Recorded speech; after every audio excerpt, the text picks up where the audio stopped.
Hello friends, welcome to happy traditional. இன்னைக்கு நம்ம வாழைப்பூ பொரியல் செய்யலாம். அது எப்படி செய்யறதுன்னு பார்க்கலாம். வாங்க வீடியோக்குள்ளே போகலாம். இப்போ பார்த்தீங்கன்னா வாழைப்பூ உழவர் சந்தையில் தான் இன்னைக்கு வாங்கினோம். ஒரு வாழைப்பூ வாங்கிட்டு வந்தோம். பாருங்க, அது இந்த மாதிரி நம்ம அந்த அந்த மேலே இருக்க அந்த இதழெல்லாம் பிரித்து எடுத்துட்டு உள்ளே இருக்க பூவை இந்த மாதிரி எடுக்கணும். இந்த மாதிரி எடுத்துட்டு அது உள்ள சென்டரில் நரம்பு மாதிரி ஒன்று இருக்கும். பார்த்தீங்கன்னா நல்லா தெரியும். அது மட்டும் தனியாக தெரியும் பாருங்க. அந்த எட்ஜில் லைட்டாக பூ மாதிரி நிற்கும். அந்த மாதிரி பாருங்க, நான் எடுக்கிறேன்ல இந்த மாதிரி இருக்கிறதுல இதை மட்டும் பிச்சிங்கன்னா அது அப்படியே கொஞ்சம் ஹார்டாக இருக்கும். ஆனால் நம்ம இழுக்கும் போது வந்துடும். அது நரம்பு மாதிரி இருக்கும் பாருங்க. அதெல்லாம் எடுத்துடணும். எடுத்துட்டு மீதி இருக்கிறதெல்லாம் நம்ம அப்படியே கட் பண்ணிடலாம். அப்படியே ரொம்ப பொடிசாக நம்ம கட் பண்ணிடலாம். பண்ணிட்டு இதை பார்த்தீங்கன்னா நம்ம மோர் கலந்த தண்ணியில் தான் நம்ம இதை கட் பண்ணிட்டு போட்டு வைக்கணும். இல்லைன்னா ஒரு மாதிரி பார்த்தீங்கன்னா கலர் மாறிடும். அதனால நம்ம கட் பண்ணிட்டு அப்படியே எடுத்து அந்த மோர் கலந்த தண்ணியில் லைட்டாக அதில் உப்பு கூட நம்ம சேர்த்துக்கலாம். அதில் நம்ம இதை போட்டு வச்சிடணும். போட்டு நம்ம எல்லாத்தையும் இதே மாதிரி கட் பண்ணணும். இந்த வாழைப்பூல பார்த்தீங்கன்னா ஒவ்வொரு இதெல்லாம் எடுத்துட்டு நம்ம இதெல்லாம் எடுத்து அந்த நரம்பை எடுத்து பிச்சுட்டு அதுக்கப்புறமா இதை கட் பண்ணணும். அதை எடுத்து அந்த ஒவ்வொரு இதெல்லாம் எடுத்துட்டு வந்ததுக்கப்புறம் லாஸ்ட்டில் பார்த்தீங்கன்னா சென்டரில் நமக்கு வெள்ளையாக மொட்டு மாதிரி இருக்கும். அதையும் நம்ம பொடிசாக கட் பண்ணிடலாம். கட் பண்ணி இந்த பொரியல் கூட நம்ம அதை சேர்த்துக்கலாம்.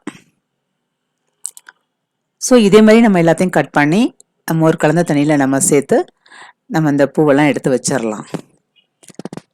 பார்த்தீங்கன்னா இது நமக்கு கொஞ்சம் கட் பண்ணுறது மட்டும்தான் கொஞ்சம் டைம் பிடிக்கும். ஆனால் ரொம்ப அருமையான ஒரு சுவையில் இருக்கும். ரொம்ப டேஸ்ட்டாக இருக்கும். இது நம்ம அடிக்கடி நம்ம உடம்புல சேர்த்துக்கிட்டா உடம்புக்கு நல்லது. பார்த்தீங்கன்னா நமக்கு வயிறில் பார்த்தீங்கன்னா இந்த பூச்சி தொல்லையெல்லாம் இருக்காது. இந்த ஒரு இது பார்த்தீங்கன்னா கொஞ்சம் நமக்கு இந்த காரத்தன்மை இருக்கிறதுனால ரொம்ப டேஸ்ட்டாகவும் இருக்கும். இப்போ நம்ம இந்த பாருங்க தண்ணி போட்டு அதில் நம்ம மோர் கொஞ்சம் விட்டுருக்கோம். விட்டுட்டு நம்ம இப்போ கட் பண்ண பூவெல்லாம் அதில் சேர்த்து வைக்கிறோம். அதில் நம்ம போடுறோம். இதே மாதிரி நம்ம அந்த பூ ஃபுல்லாமே கட் பண்ணி எடுத்துக்குவோம். நான் சொன்னேன் பாருங்க, அது மாதிரி சென்டரில் இருக்கிறதையும் நம்ம அந்த மொட்டு மாதிரி வெள்ளையாக இருக்கும், அதையும் நம்ம ஃபுல்லாக கட் பண்ணிவிட்டு நம்ம சேர்த்துக்கிறோம். இப்போ கட் பண்ணியெல்லாம் வச்சாச்சு. இப்போ நம்ம எப்படி பொரியல் பண்ணுறதுன்னு பார்க்கலாம் வாங்க. பேன் வச்சுருக்கோம், நம்ம ஆயில் போட்டிருக்கோம். இப்போ ஆயில் பார்த்தீங்கன்னா நான் கடலை எண்ணெய் தான் சேர்த்துருக்கேன். கடலை நம்ம தாளிக்கிறதுக்கு ஏற்ற மாதிரி நம்ம 2 ஸ்பூன் விட்டுக்கலாம்.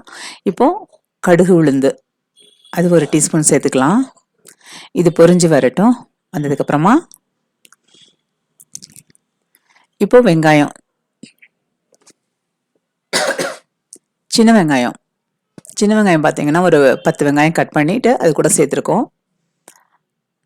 இந்த சின்ன வெங்காயம் கொஞ்சம் வதங்கட்டும். அதுக்கப்புறமா நம்ம இதில் கருவேப்பிலை சேர்த்துக்கலாம்.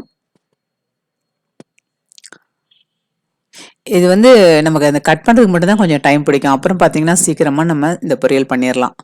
இப்போ கருவேப்பிலை சேர்த்துருக்கோம். கருவேப்பிலையும் சேர்த்துட்டு கொஞ்சம் நல்லா அதை நம்ம கிளறி விடலாம். லைட்டாக வதங்கட்டும். ரொம்ப ப்ரௌனிஷ் ஆக வேண்டாம், லைட்டாக வதங்கி வரட்டும். இப்போ 2 பச்சை மிளகாய் கீரி நம்ம சேர்த்துக்கலாம். காரத்துக்கு நம்ம இது மட்டும்தான் சேர்க்குறோம். வேறு காரப்பொடியெலாம் எதுவுமே சேர்க்க தேவையில்லை. இந்த காரமே நமக்கு ஓரளவு பொரியலுக்கு போதும். ரொம்ப காரமாக வேணும்னு நினச்சிங்கன்னா இன்னும் 2 மிளகாய் சேர்த்துக்கோங்க. இல்லைன்னா 2 போதும். ஏன்னா சின்ன குழந்தைங்கள்லாம் சாப்பிடுவாங்க இல்லையா, அதனால் ரொம்ப காரம் இல்லாமல் நமக்கு அளவாக இருக்கும். இப்போ இது வெந்துருச்சு. இப்போ இது கூட நம்ம கட் பண்ணி வச்சுருக்கிற வாழைப்பூவை சேர்த்துக்கலாம். பாருங்கள், இப்போ நம்ம கட் பண்ணி இந்த மோர் கலந்த தண்ணியில் சேர்க்கும் போது அந்த பூ அப்படியே நமக்கு கலர் மாறாமல் இருக்குது பாருங்கள். இப்போ இதை நல்லா கலந்து விடலாம்.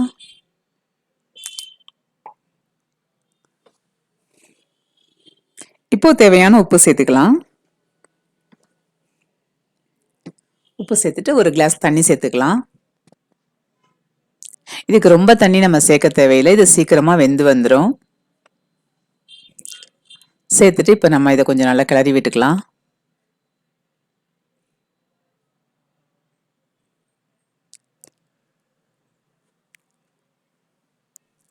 இப்போ மஞ்சள் தூள் ரொம்ப சேர்க்க வேண்டாம், ஒரு 2 சிட்டிகை சேர்த்துக்கிட்டா போதும். சீரகத்தூள் அது ஒரு 1/2 ஸ்பூன் சேர்த்துக்கலாம். அது சின்ன ஸ்பூனுங்கிறதுனால நான் 1 ஸ்பூன் சேர்த்துருக்கேன். டீஸ்பூனில் போடும்போது நமக்கு 1/2 ஸ்பூன் போட்டால் போதும். போட்டு இப்போ இதை நல்லா கலக்கி விட்டுக்கலாம். இப்போ வந்து இது கொஞ்சம் வேகணும்.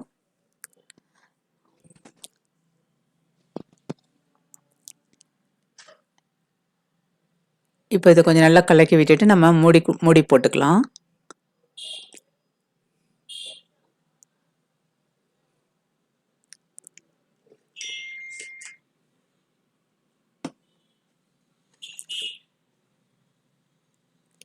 இப்போ நம்ம இதுக்கு வந்து நம்ம மூடி போட்டுட்டு ஒரு 5 to 7 மினிட்ஸ் போதும், வெந்து வந்துடும்.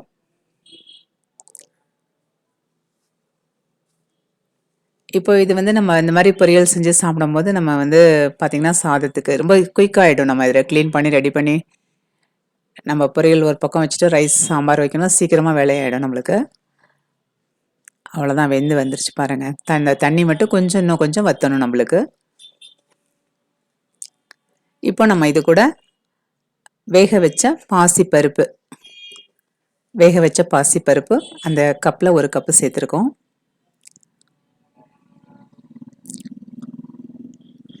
சேர்த்துட்டு இதையும் நல்லா கலந்து விட்டுக்கலாம்.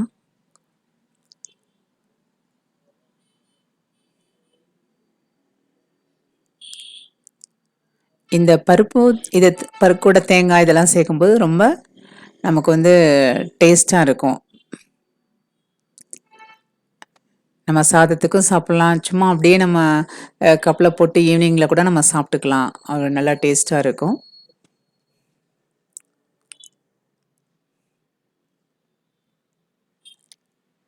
இப்போ பாருங்கள், தண்ணியெல்லாம் வற்றிடுச்சு. இப்போ நம்ம தேங்காய் சேர்த்துக்கலாம். துருவின தேங்காய் ஒரு கப் அளவுக்கு நம்ம சேர்த்துருக்கோம். சேர்த்து இதையும் நல்லா நம்ம கலந்து விடலாம். இப்போ கொஞ்சமாக கொத்தமல்லி, அவ்வளோதாங்க, பொரியல் ரெடி ஆயிடுச்சு பாருங்கள். வாழைப்பூ பொரியல் ரொம்ப டேஸ்ட்டாக இருக்கும். நீங்களும் வந்து இந்த வாழைப்பூ பொரியலை செஞ்சு பாருங்கள்.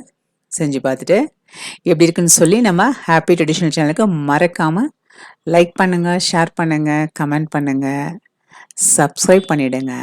தேங்க்யூ.